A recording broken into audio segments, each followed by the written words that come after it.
Hello welcome to my YouTube channel Prasi at Bahrain.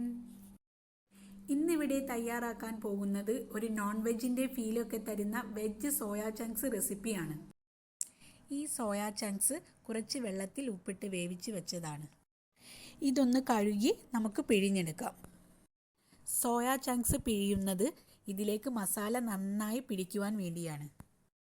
അതിനുശേഷം ഒരു കടായി ചൂടാക്കാൻ വെക്കുക. ഒരു മീഡിയം ഫ്ലെയിമിൽ അതിലേക്ക് 4 ടേബിൾ സ്പൂൺ എണ്ണ ഒഴിക്കുക. അതിലേക്ക് 8 വെളുത്തുള്ളിയുടെ അല്ലി അരിഞ്ഞിട്ട് കൊടുക്കാം.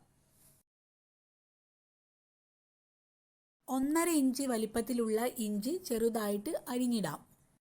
4 പച്ചമുളക് അരിഞ്ഞിടാം. കുറച്ച് കറിവേപ്പില ഇടാം. അതിൻ്റെ പച്ചമണം മാറുന്നത് വരെ നന്നായിട്ടൊന്ന് ഇളക്കി കൊടുക്കാം. ഇതിലേക്ക് സവാള അരിഞ്ഞത് ഇട്ട് കൊടുക്കാം. ഞാനെടുത്ത സവാള ചെറുതായതുകൊണ്ട് 5 സവാള എടുത്തിട്ടുണ്ട്. വലിയ സവാളയാണെങ്കിൽ 2 എണ്ണം വരെ എടുക്കാം. ഇതിലേക്ക് ആവശ്യത്തിന് ഉപ്പ് ചേർത്തതിന് ശേഷം ഗോൾഡൻ കളർ ആവുന്നത് വരെ ഒന്ന് നന്നായിട്ട് ഇളക്കി കൊടുക്കാം. ഇതിപ്പം വാടി വന്നിട്ടുണ്ട്. ഇനി ഇതിലേക്ക് മസാലകൾ ചേർക്കാം. 1 ടേബിൾ സ്പൂൺ മല്ലിപ്പൊടി, 1 ടേബിൾ സ്പൂൺ കാശ്മീരി മുളക് പൊടി, സാദാ മുളക് പൊടിയാണ് ഉപയോഗിക്കുന്നതെങ്കിൽ 1/2 ടീസ്പൂൺ, 1/4 ടീസ്പൂൺ മഞ്ഞൾപ്പൊടി. ഇതിൻ്റെ പച്ചമണം മാറുന്നത് വരെ നന്നായി ഇളക്കി കൊടുക്കാം. ഇതിലേക്ക് ഒരു വലിയ തക്കാളി ചെറുതായിട്ട് അരിഞ്ഞത് ഇട്ട് കൊടുക്കാം. ചെറിയ തക്കാളിയാണെങ്കിൽ 2 എണ്ണം ചേർക്കാം. ഇതിലേക്ക് 1/2 കപ്പ് വെള്ളം ചേർക്കാം. എന്നിട്ട് ഒരു കഷ്ണം നാരങ്ങയുടെ നീര് പിഴിഞ്ഞു കൊടുക്കാം. ഇനി അടച്ച് വെച്ച് ഒരു 2 മിനിറ്റ് വരെ വേവിക്കാം.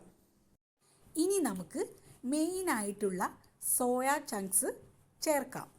ഞാനിവിടെ എടുത്തിരിക്കുന്നത് 200 ഗ്രാം സോയാ ചങ്ക്സ് ആണ്. ഇതിലേക്ക് 1 ടീസ്പൂൺ ഗരം മസാലയും 1 ടേബിൾ സ്പൂൺ കുരുമുളക് പൊടിയും ചേർക്കാം. ഇനി നല്ലവണ്ണം എല്ലാ ഭാഗത്തും എത്തുന്ന രീതിയിൽ ഇളക്കി കൊടുക്കാം.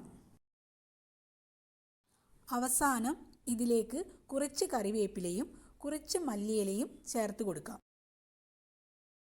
ഫൈനലി നമ്മുടെ ടേസ്റ്റിയും സിമ്പിളുമായിട്ടുള്ള സോയാ ചങ്ക്സ് ഇവിടെ റെഡി ആയിട്ടുണ്ട്. ഇനി നമുക്ക് സെർവ് ചെയ്യാം.